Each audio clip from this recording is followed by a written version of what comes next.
Hey folks, how you doing? It is the Techie Tattooer here, Clay.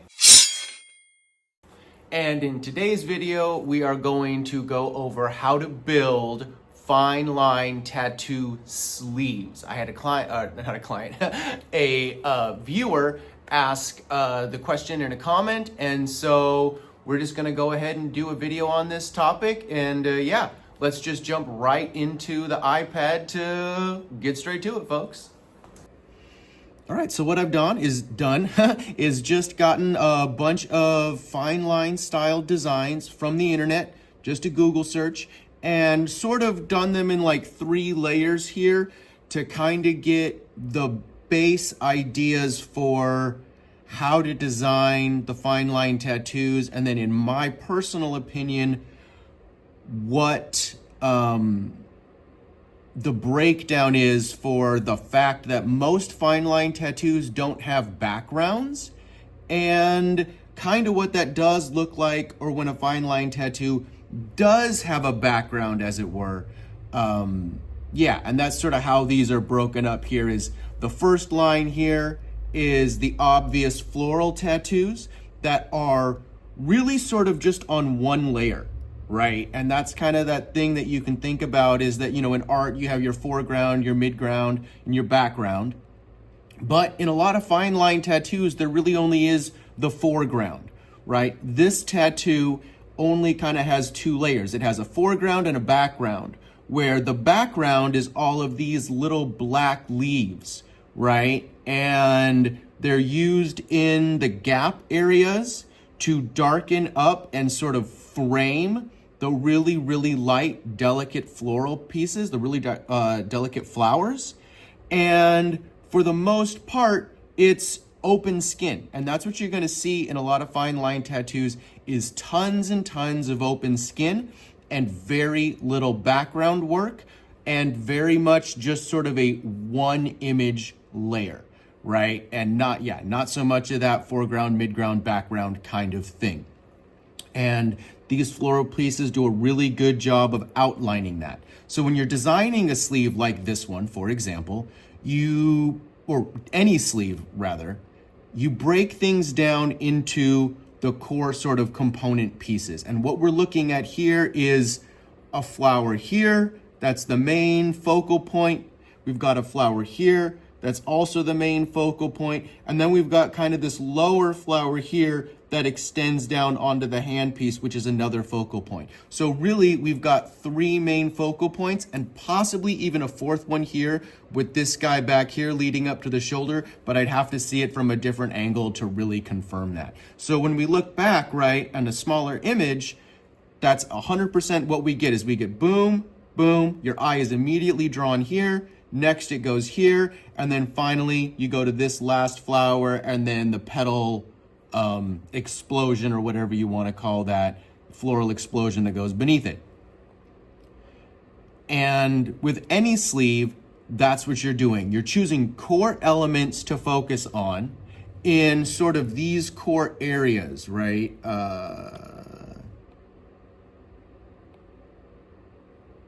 Boink. So we're gonna get, you know, red going, why not? And so you've got this core area, you've got this core area. The gap is usually not an area that we focus on.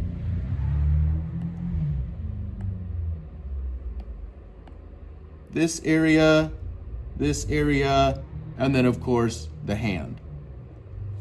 Now, when you do a full wraparound sleeve, these areas can change and whatnot, but this is basically what you're looking at for where the eye is drawn to, the good places that, you know, you don't want to have really interesting elements in the bend of the elbow, because those change, they morph and bend and look funky when the arm moves around. And so you want to consider that when designing your tattoo. And absolutely, this person has done a great job taking that into consideration when they're designing this piece, right? This little flower is right above the gap. Everything in the bend is just filler work. And then as soon as you get right below the bend, boom, you've got a new focal point. So when you're designing these tattoos, the first thing you want to do, or any tattoo, is choose your core focal elements, right? And so if we go over to this next piece, we can see, again, here's your elbow gap, and that's where the gap is in the piece, and we've got this cool bicep frog, and then we've got a wraparound aquatic scene going on. And, you know, again, at the wrist element, kind of where we have this other little flower, but a little bit lower, we've got, again, another little focal point for the cute little snail, a wraparound scene, and then a frog up top. But again, notice we don't have background filler elements really.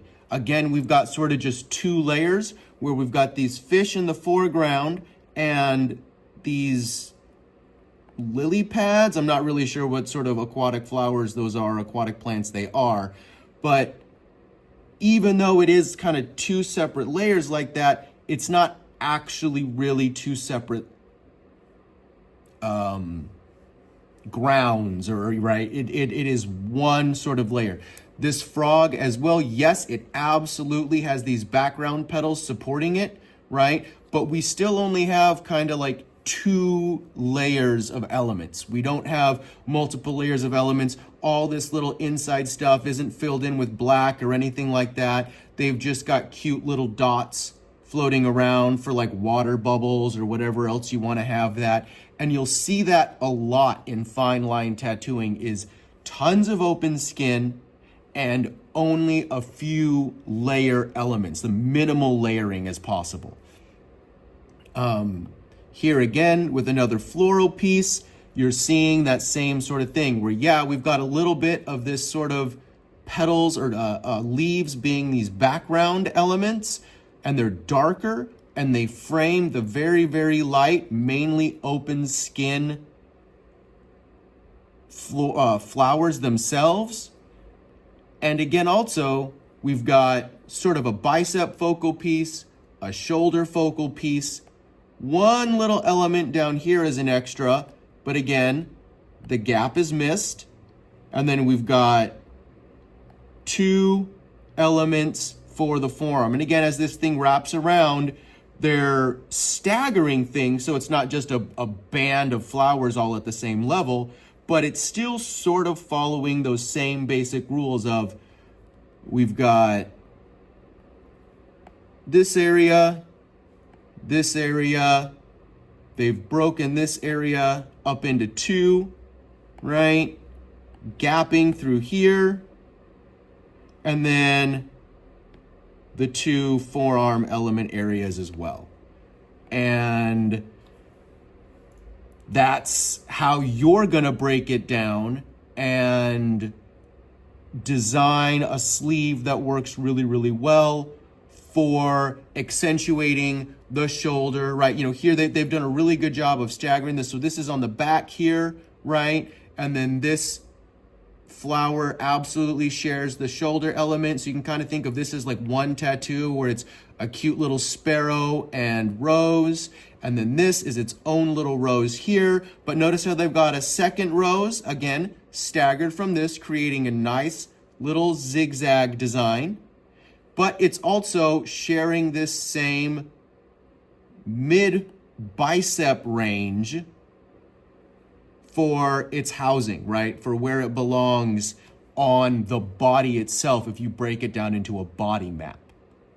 And that's really important to do, right? Even this little subflower doesn't get into the ditch there, right? It doesn't get into this elbow crease. It goes right above it so that the elbow crease doesn't smear or bend or distort the image at all, right? They've done a great job of literally having this perfect gap there. So yeah, this little guy bends and twists a little bit, but it's not bad. And then this is right over that awesome forearm muscle, accentuating that cute little muscle. This is exactly where you would put like an American traditional rose and stick a dagger through it.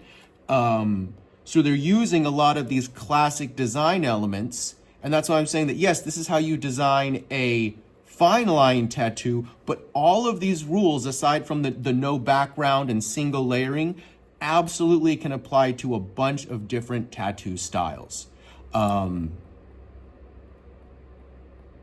yeah, in these floral pieces, you'll see that there's no real background. You have maybe 2 layers where the leaves create the darker foundation to house the really, really light actual flower heads themselves. And that's really it. You have those 2 elements and then plenty of open space in between all of these things, right? And that's kind of what you're going to want to consider is just pick whether you're doing a full sleeve wrap or whether you're just doing a outer piece, what these focal elements are, or from these core sections of the arm or leg or whatever, where you're going to place your core focal elements. And then once you do those, then you fill the rest in with filler flowers and decide how, I mean, this one is just jam-packed full of petals and leaves all the way through because that's their personal style. Whereas this one has a lot more open space, much fewer flowers as the core elements, and then they just use really simple leaves to fill in the darker pieces, and that is sort of the background, if you will, in a simple floral piece like this, right? These little bulbs or whatever you want to call those, not bulbs, I don't know, whatever the little flowers are, buds, yeah, the buds, right? And then these cute little mini flowers that are just tattoo leaves, they don't actually, like, it's not a real leaf. That's not a biological thing. That's a tattoo leaf. And that's great. There's nothing wrong with that. It's not shade at all. That's just showing, that little V thing, there's no little flower buds that look like that. That's a tattoo design. And that's great, right? There it is again. Great. All good. Nothing wrong with it. Just showing that those are the filler background elements to support these main flowers. Again, or now we're going to move on to the next level, which is that more of what people call like math sketchbook style. And this sort of has background elements. The next one we're going to go to is going to be ones that I could say kind of have backgrounds, right? So again, you're going to choose the core sections of the body. Notice how this gap only has one cool line going through it. And they even actually use these really cool little geometric pieces to kind of section that off to show that look at this shoulder piece we're focusing on. Look at this line, and then we've got this beautiful circle and some supporting circles, right? To focus on, we're focusing on this, we're focusing on the bicep, we're focusing on this cute little point here right above the gap. And then again, we're focusing on where that other rose was in this design, right? This back of the forearm sort of cool area that doesn't shift much when you're flexing and doing that other stuff. This is a great spot to put elements that you don't want to change and distort. But this piece and these other pieces kind of do have a little bit of background elements, right? You've got these slashes that come through here. You've got all these really interesting little geometric elements, right? And 100% those are background elements, right? It's got more of that kind of like trash polka style, just throw all kinds of geometric things everywhere with, yeah, I'm not really even sure what style to call that, but that's absolutely what they're doing, right? Even though this text or these dot patterns of Morse code or whatever are really cool, they're actually just border elements that are background pieces, right? They're just supporting that, hey, look, here's his wrist, and we're going to end the design here. Yeah, we're going to break that line and make it all cool and artsy, but this is where it ends at this 3/4 sleeve kind of Japanese mark, right? oftentimes where that Japanese sleeve ends. And all of these circles, they're all just right. This little square here, this little black doorway, they're all just supporting elements as the background to this Renaissance bust. That's all they are. And so again, this artist has chosen the bicep as the focal point, the shoulder as the focal point, and then this cool spot on the forearm as the other focal point. And the rest is open skin and interesting geometric filler elements, right? We move on to this piece. And again, we don't really have so much a focal piece on this big shoulder, but we kind of do. We've got a cool little focal piece of a sun here. We've got the eagle here and the praying skeleton there. Again, we've got a cool little element down here. And so as you can see, we've got all this stuff broken up into a lot of these same pieces, right? Where you've got the element here above the wrist, the element here on the meaty part of the forearm, breaking up the bicep into a couple elements if you want, and then choosing something interesting to do on the shoulder. And that's all going to be up to your individual style. This sword could actually even be considered a background element to the eagle and praying skeleton, right? As you look at these, you'll see though, while this is also on like 2 layers sort of with your foreground and then your background, it's only sort of 2 layers, right? We're not getting multiple background or multiple foreground, midground, background elements. There's not black supporting this thing and making lots of shading in here or anything like that. That's not happening, right? The same thing can be said for this. Even these background elements don't completely touch up against this hand here. It's all sort of on one individual layer, one plane of art. And that's one of the core components, right? Or factors, or I don't know, features of fine line work is they're really flat, even though each individual element might be very dynamic and very 3D looking.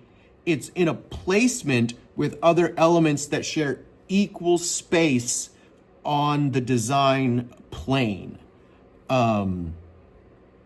Here, we've got that same sort of thing going, right? Where there are no real background elements. You could argue that these are background elements, but really they're kind of gap filler elements. They're off on their own. They're absolutely, in my opinion, on that same layer. This one is in its own sort of layer, a little bit set back. And then you could argue that this one is also set back and that this is the core element. This is the core element. If you look, you can see that right over here on the inside of the bicep, they've got another element. And then what looks to be, instead of having a single element on the shoulder, they've broken this line and done a cool teardrop shape so that the shoulder, you know, you got your shoulder here, you got your bicep here, your tricep, and then, you know, right, your arm. And they've got this cool teardrop shape breaking that line. Because once you know what the rules are, by all means, choose cool ways to break them or bend them and put your own style on this kind of stuff, right? But again, what we're looking at is interesting sort of geometric lines, cool little icons and other things, and like this little like quarter circle here, right? That don't quote unquote make sense, but they're really cool to be a nice little holding element, right?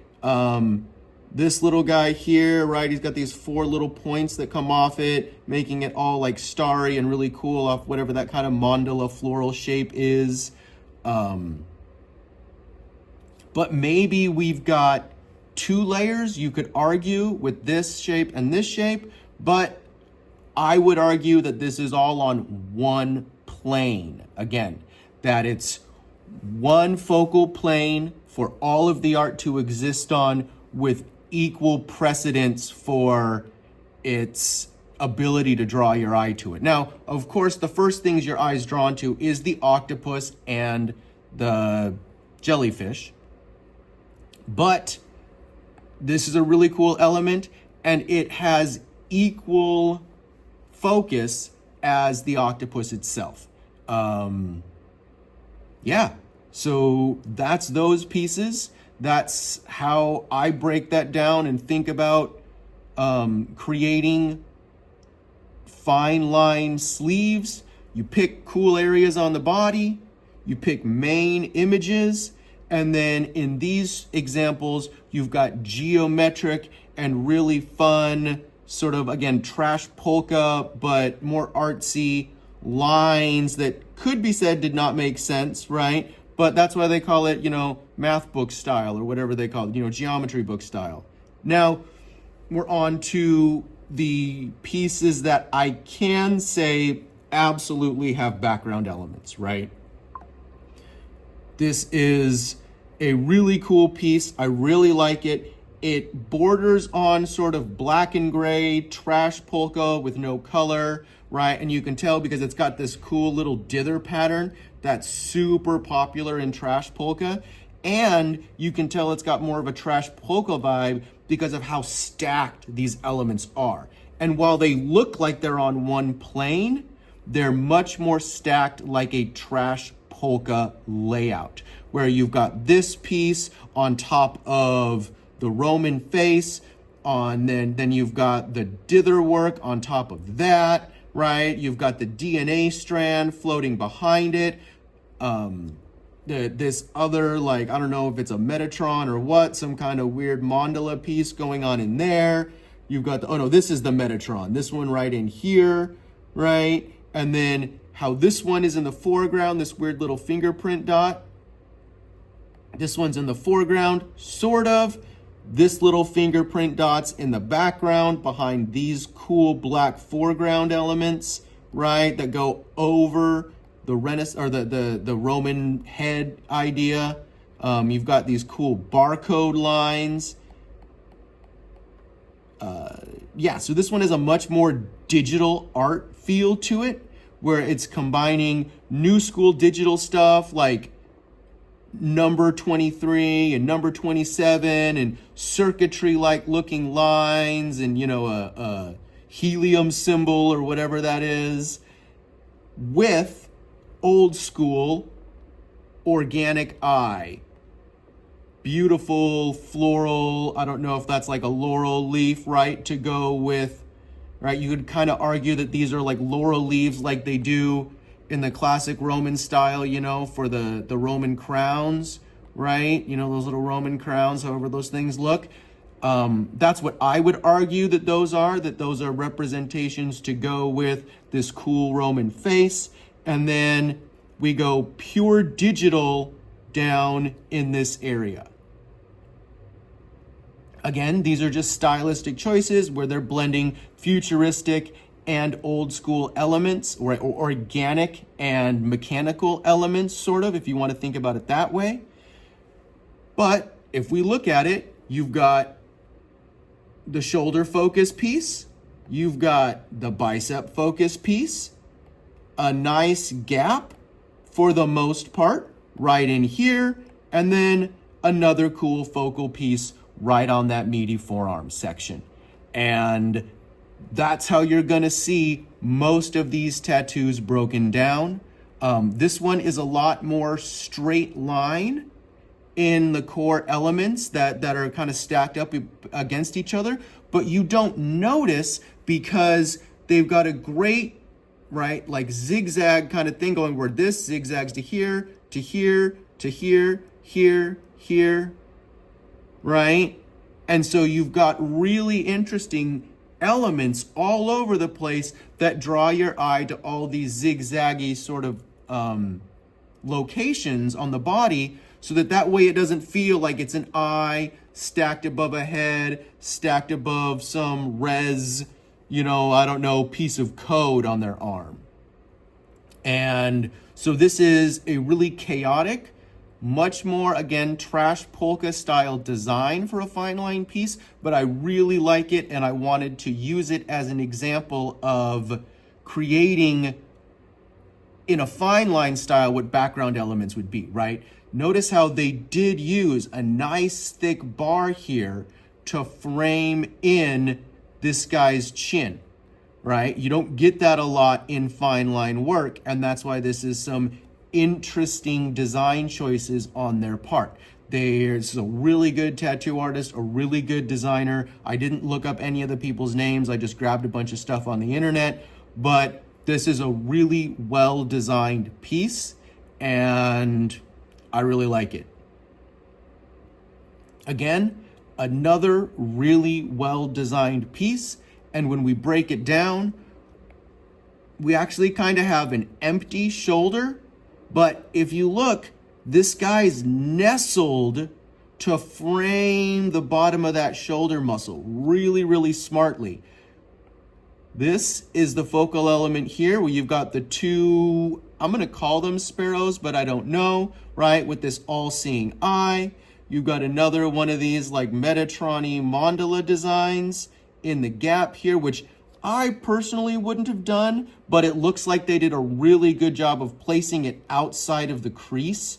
So it's still actually a very good design choice. I'd like to see them with their arm fully bent and to see what that really looks like, but obviously this person knows what they're doing, right?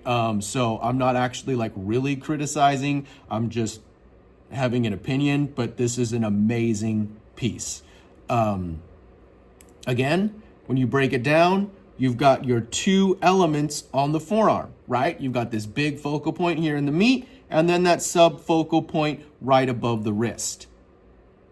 And none of these tattoos look like each other, right? These are all really individual tattoos, and yet they're following a lot of these same design rules because it's the human body. These are the areas you focus on the human body, right? This even has a really cool line that basically says, nope, this is the next piece, right? Like a cool breakdown in music where it's like, boom, beat drop, and on to the next idea.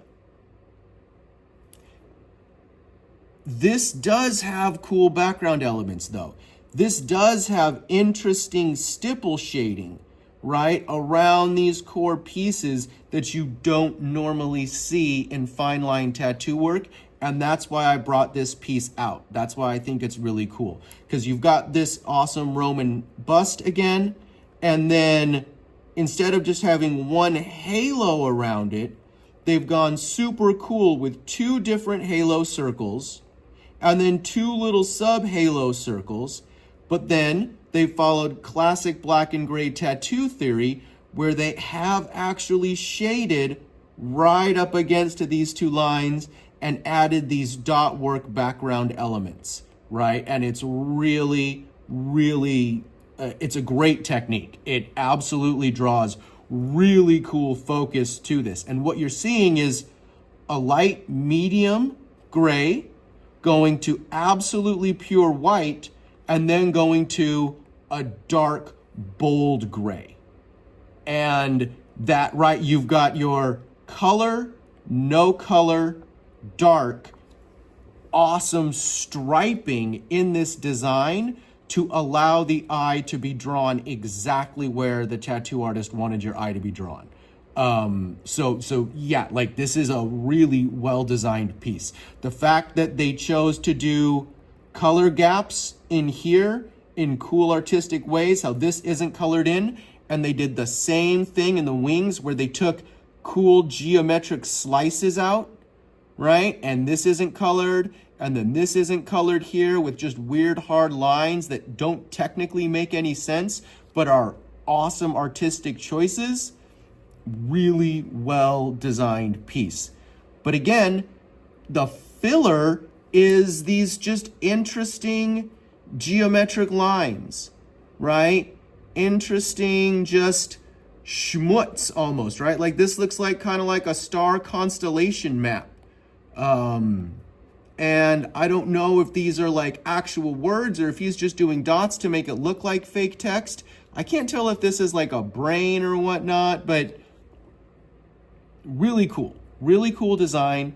But this one could absolutely be said to have a background because of the way this stipple shading frames these pieces and these elements, and the way that it is very obvious that these darker foreground elements are in front of these really light, super fine line background elements, right? How this is going through, how this circle goes behind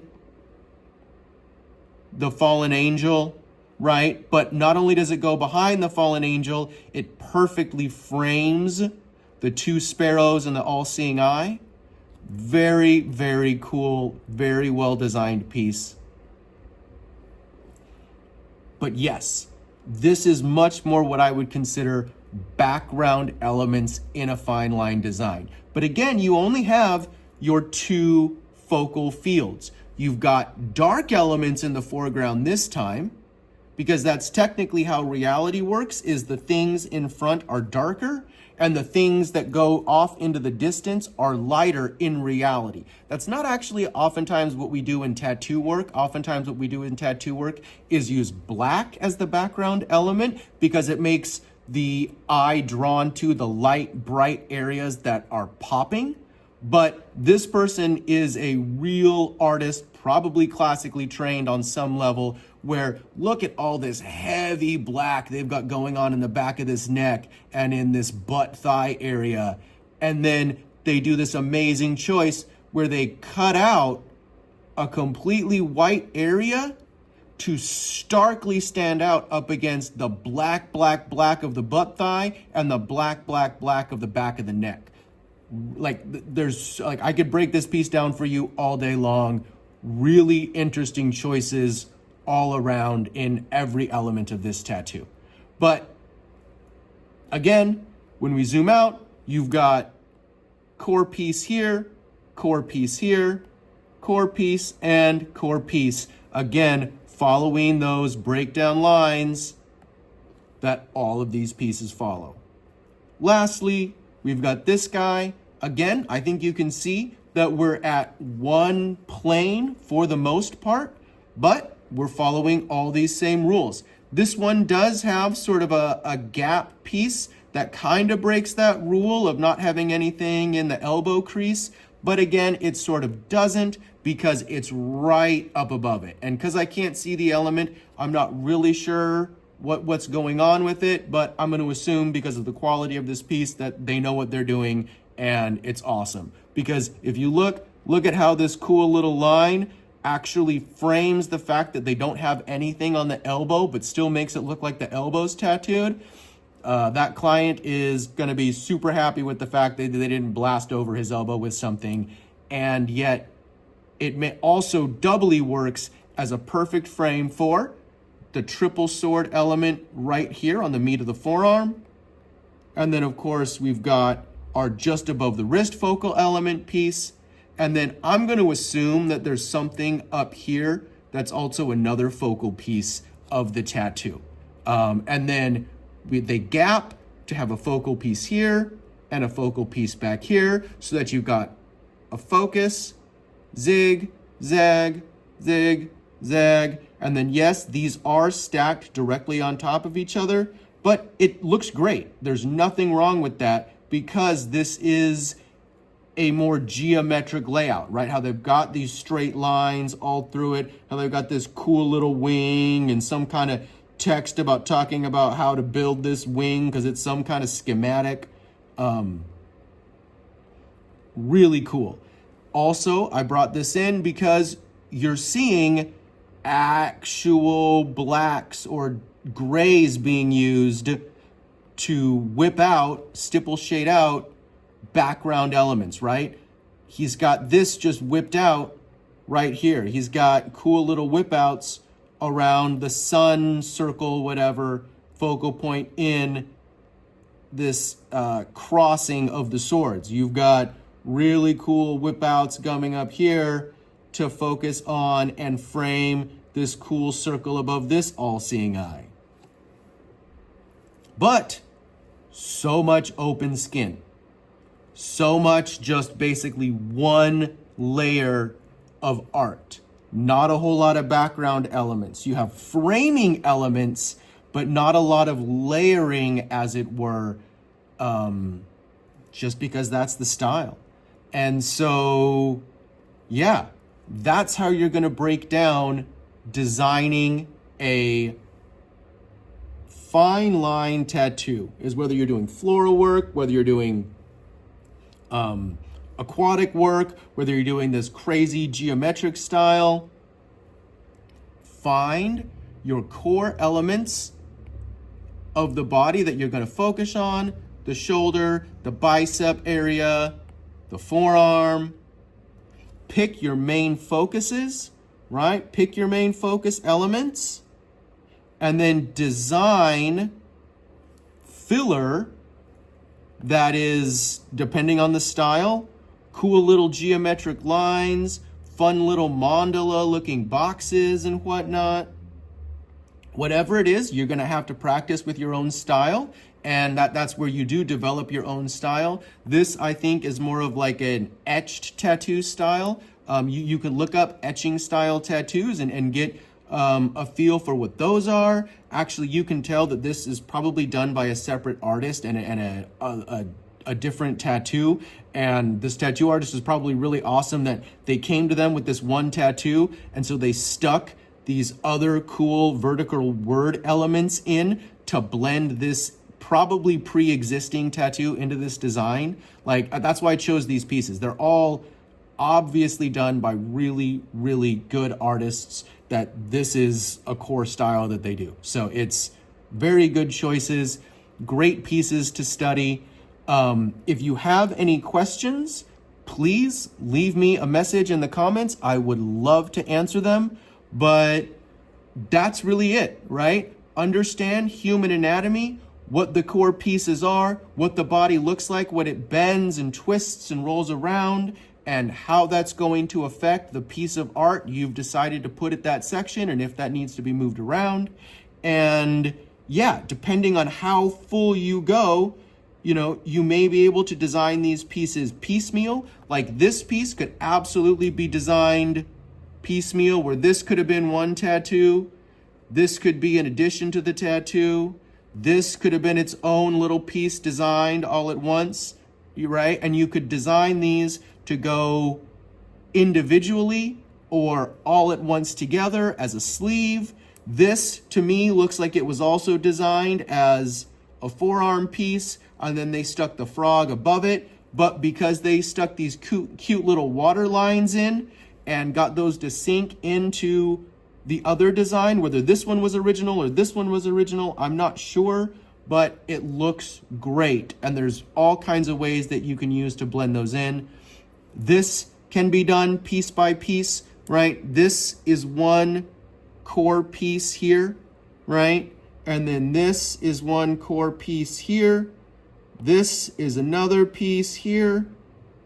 Another piece, probably this, and another piece, probably this, right? So if your client wants to come in and just get one thing, understand where you can add other elements to it and blend it together into a nice cohesive piece. So yeah, folks, thanks for tuning in. I really appreciate the questions and comments. I'm going to stop recording this video now and go record a couple more, because video batching is a thing. Yeah, like, comment, subscribe. I love it. I'm here for it. I love answering your questions. I love doing this. Let me know if I missed anything, folks. Have a good one.